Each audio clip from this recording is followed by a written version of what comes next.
오늘 우리에게 주시는 하나님의 말씀은 마가복음 4장 21절부터 29절 말씀입니다. 또 그들에게 이르시되 사람이 등불을 가져오는 것은 말 아래나 평상 아래에 두려함이냐 등경 위에 두려함이 아니냐. 드러내려 하지 않고는 숨긴 것이 없고 나타내려 하지 않고는 감추인 것이 없느니라. 들을 귀 있는 자는 들으라. 또 이르시되 너희가 무엇을 듣는가 스스로 삼가라. 너희의 헤아리는 그 헤아림으로 너희가 헤아림을 받을 것이며 더 받으리니 있는 자는 받을 것이요 없는 자는 그 있는 것까지도 빼앗기리라. 또 이르시되 하나님의 나라는 사람이 씨를 땅에 뿌린과 같으니 그가 밤낮 자고 깨고 하는 중에 씨가 나서 자라되 어떻게 그리 되는지를 알지 못하느니라.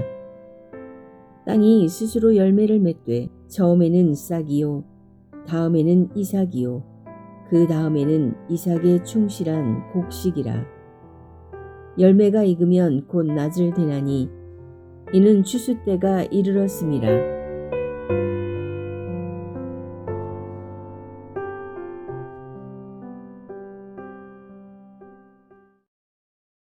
예수님은 공생애를 시작하시고 1년을 넘게 보내시면서 많은 곳에서 많은 사람들에게 복음을 매우 많이 전하셨습니다. 복음이란 구원자이신 예수 그리스도와 그분을 통해 이루어지는 하나님의 나라에 대한 가르침입니다. 하지만 사람들은 예수 그리스도가 누구신지 그리고 하나님의 나라가 무엇인지에 대해서 전혀 이해하지 못했고 그것은 제자들도 마찬가지였다라고 성경은 기록합니다. 그래서 이때부터 예수님은 비유로 말씀하시기를 시작했습니다. 예수님께서 비유로 말씀하신 이유를 깨닫지 못하게 하기 위해서다라고 하셨습니다. 위에 살펴보았던 마가복음 4장 12절을 읽어드립니다. 이는 그들로 보기는 보아도 알지 못하며 듣기는 들어도 깨닫지 못하게 하여 돌이켜 죄사함을 얻지 못하게 하려 함이라 하시고. 그러나 이 말씀의 뜻은 정말로 깨닫지 못하게 하시기 위해서 비유로 말씀하시는 것이 아니라 지금까지 그렇게 많은 말씀을 들었음에도 마음에 담지 않고 그냥 지나쳐버리는 습관을 버리고 이제는 말씀을 깊이 묵상하고 깨달으라라는 취지로 비유로 말씀하신 것입니다. 그러므로 비유란 복음의 요약이고 압축이다라고 말할 수 있습니다. 그런데 사실 제자들마저도 이 말씀을 깨닫지를 못하고 있었습니다. 예수님께서는 이것을 매우 안타깝게 여기십니다. 위에 있는 4장 13절을 보겠습니다. 또 이르시되 너희가 이 비유를 알지 못할진대 어떻게 모든 비유를 알겠느냐. 이 비유란 씨 뿌리는 자의 비유입니다. 이 비유도 이해하지 못한다면 어떻게 다른 모든 비유들을 이해할 수 있겠느냐라는 이 예수님의 질문 속에는 깊은 의미가 들어 있습니다. 씨 뿌리는 자의 비유는 씨가 길가와 돌짝밭과 가시덤불과 옥토에 뿌려지는 비유인데 씨는 하나님의 말씀이고 길가와 돌짝밭과 가시덤불과 옥토는 그 말씀을 듣는 사람들의 마음가짐입니다. 그런데 예수님께서 너희가 이 비유를 알지 못할진대 어떻게 모든 비유를 알겠느냐라고 하신 것은 너희들도 아직 옥토와 같은 마음으로 말씀을 듣지 못하고 있다라고 하신 것입니다. 예수님은 제자들과 모든 열방이 예수님이 전하시는 비유의 말씀을 깨닫기를 바라셨습니다. 오늘 본문의 첫 절인 마가복음 4장 21절입니다. 또 그들에게 이르시되 사람이 등불을 가져오는 것은 말 아래나 평상 아래에 두려함이냐 등경 위에 두려함이 아니냐. 어두운 밤에 사람이 등불을 들고 옵니다. 그 등불을 어디에 놓겠습니까? 말 아래에 두려함이냐. 여기서 말은 곡식 기구를 재는 기구를 뜻합니다. 평상 아래에 두려 함이냐? 평상은 우리가 밥 먹을 때 앞에 놓여 있는 식탁입니다. 등불은 곡식 가루를 재는 기구 위에 놓아야 하고 밥 먹는 밥상 위에 놓아두는 것입니다. 그러므로 말 아래에나 평상 아래에 두려 함이냐라고 물으면 당연히 아니요라고 대답을 하게 되는 것입니다. 등경 위에 두려 함이 아니냐. 여기서 등경은 등을 올려놓는 등대를 뜻합니다. 등은 등경 위에 두어야 하는 것입니다. 즉 말씀을 비유로 하시는 이유는 숨기시려는 것이 아니라 어둠을 비춰주는 빛과 같이 소중하게 살펴야 한다는 뜻이고, 빛 대신 주께서 하시는 말씀은 반드시 온 열방에 전파되어야 한다라는 뜻인 것입니다. 22절입니다.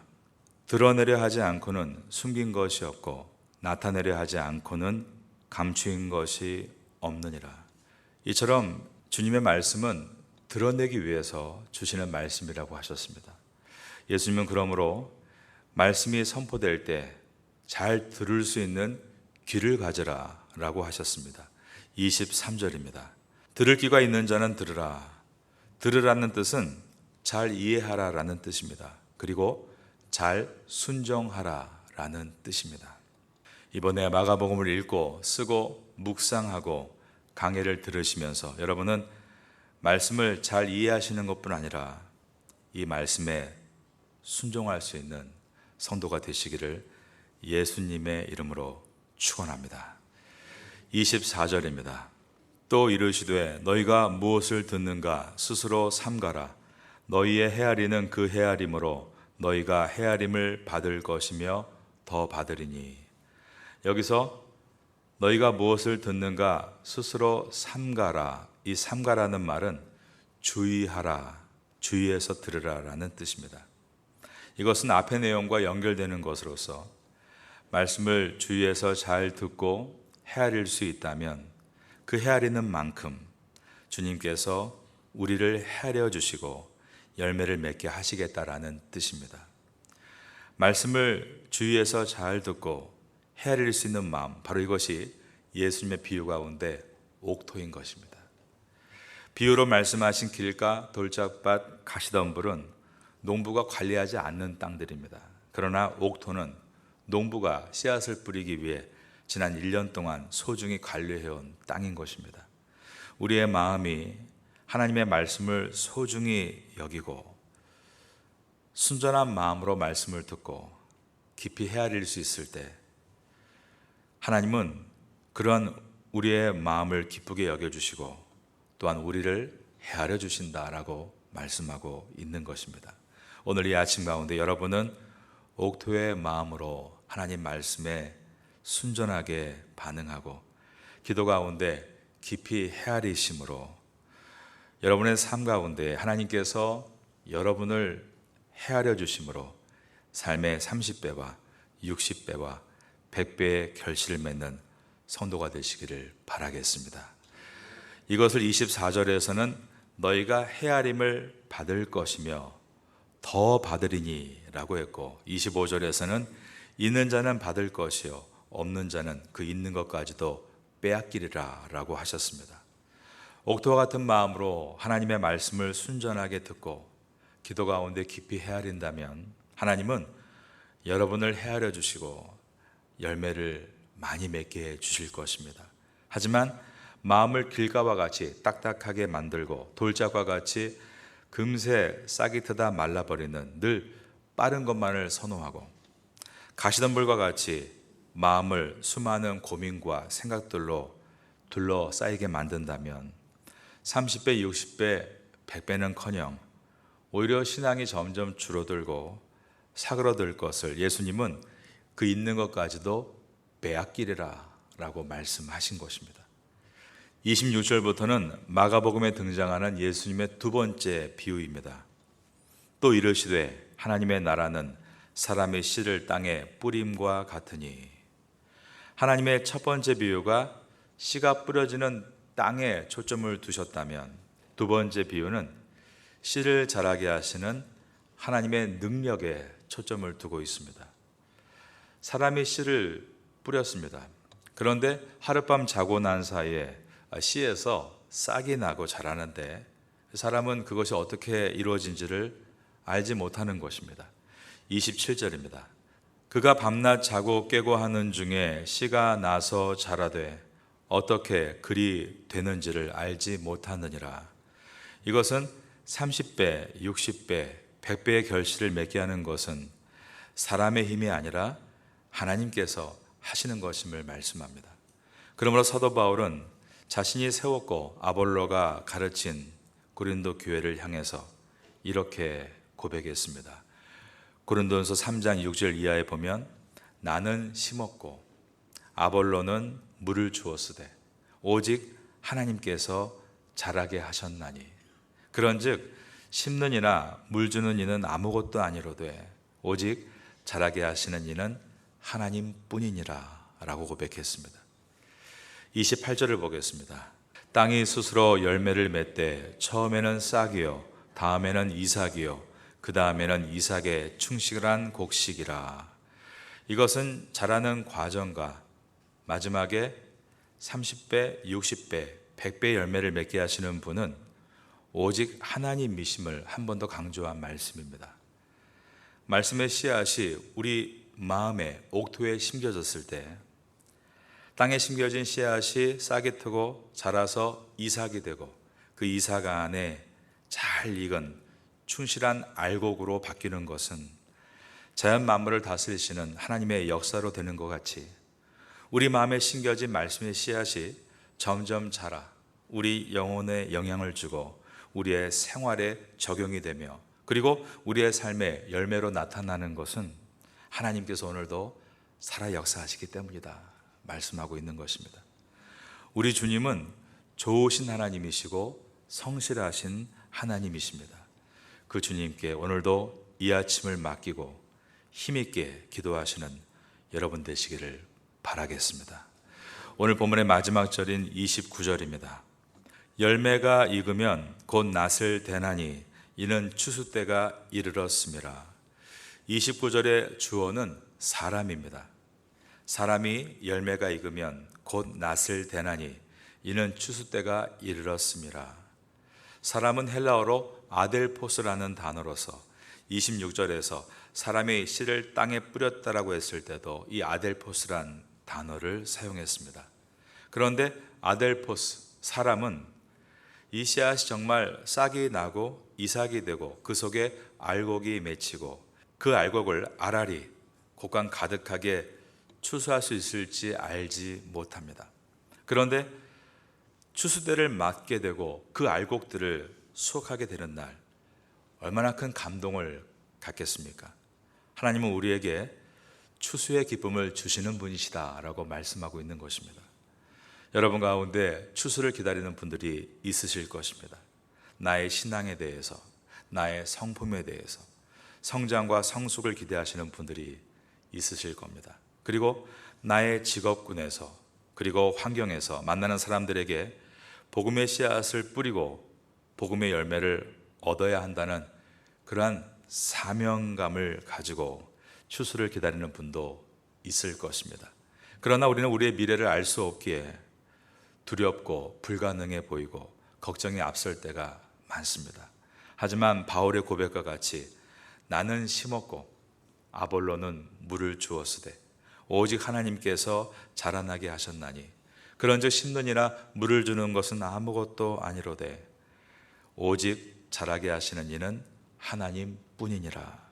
하나님께서 우리의 모든 과정을 지금도 인도하고 계시고 반드시 자라게 하신다는 그 믿음을 가지고 담대하게 나아갈 수 있는 것입니다.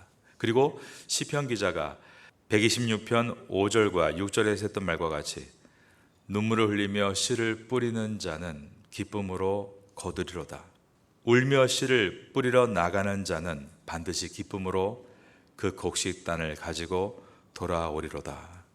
내가 할 일에 대해서는 눈물이 날 만큼 어려운 고비가 와도 잘 인내하고 또 침 한번 꿀꺽 삼키고 그 고비를 넘어간다면 하나님은 반드시 나의 눈물을 닦아주시고 기쁨으로 단을 거둘 날을 주신다라는 말씀입니다.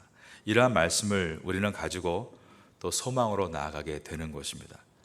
여러분, 믿음은 들음에서 납니다. 들음은 하나님의 말씀입니다. 하나님의 말씀은 곧 하나님이십니다. 말씀이신 하나님은 우리의 심령 속에 들어오셔서 오늘도 역사해 나가실 것입니다. 새벽에 나와 말씀을 듣는 나는 반드시 변할 줄로 믿습니다. 내가 변하면 우리의 가족도 변하는 것입니다. 특별히 새벽에 나와 말씀을 듣는 우리 자녀들은 우리보다 더 많이 변할 것입니다. 왜냐하면 우리의 아이들의 심령은 우리보다 더 좋은 옥토이기 때문입니다. 이 아침에 우리 속에 말씀으로 역사하시는 주님의 성실하심을 찬양하며 하루를 시작할 수 있는 우리 모두가 될 수 있기를 예수님의 이름으로 축원합니다.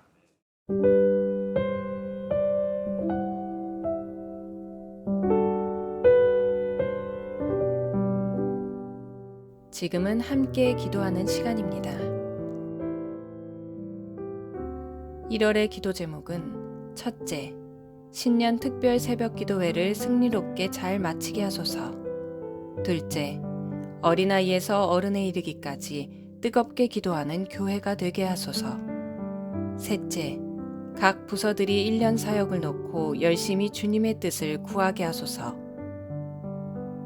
말씀을 붙잡고 기도하는 귀한 시간 되시기를 소망합니다.